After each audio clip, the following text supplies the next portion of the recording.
ইসরায়েলিদের গাজা দখলের প্রতিবাদে এবার পণ্য বয়কটের ডাক দিয়েছে বিভিন্ন দেশের আন্দোলনকারীরা।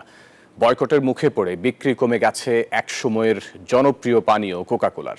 বাংলাদেশে কোকাকোলার পরিবর্তে মানুষ খুঁজে নিয়েছে বিভিন্ন পানীয়। এছাড়া গাজায় ইসরায়েলের হামলাকে কেন্দ্র করে বয়কটের ডাকে বিখ্যাত ফাস্টফুড চেইন ম্যাকডোনাল্ডস এখন লোকসানের মুখে। দখলদার ইসরায়েল ও তার বর্বরতার সঙ্গী যুক্তরাষ্ট্রের বিরুদ্ধে এবার বাণিজ্য যুদ্ধে নামল বিভিন্ন মুসলিম দেশ। পণ্য আমদানি বন্ধের ঘোষণার পাশাপাশি ইহুদি মালিকানায় থাকা বিভিন্ন কোম্পানির বয়কটের ডাক দেন তারা। যেসব দেশে রাজনৈতিকভাবে প্রতিবাদ করা কঠিন, সেখানে পণ্য বয়কটের ডাক হয়ে উঠেছে নীরব প্রতিবাদ।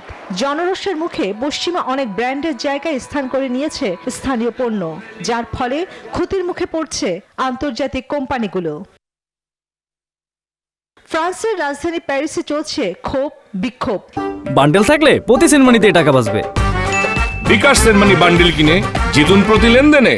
ইসরায়েলি সৈন্যকে বিনামূল্যে খাবার দেওয়ার অভিযোগে জনরোষে ম্যাকডোনাল্ডস পড়েছেন জনতার ক্ষোভে। ক্ষোভের মুখে স্টারবাকসের মতো মার্কিন কোম্পানিও। বয়কটের মুখে পড়ে বিক্রি কমে গেছে এক সময়ে জনপ্রিয় পানীয় কোকাকোলার। অনেক দেশে কোকাকোলার পরিবর্তে মানুষ খুঁজে নিয়েছে বিভিন্ন পানীয়।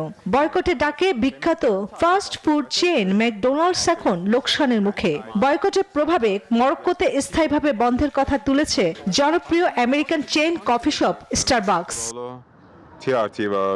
শেষ পর্যন্ত এই বয়কট কেবল অর্থনৈতিক আঘাত নয়, এটি হয়ে উঠেছে একটি রাজনৈতিক বার্তা। বিশ্বের ভোক্তা সমাজ আজ আর নীরব দর্শক নয়, তারা এখন প্রতিবাদী কণ্ঠ, হাতিয়ার তাদের কেনাকাটার তালিকায়। চন্দ্রানী চন্দ্রা, নিউজ 24।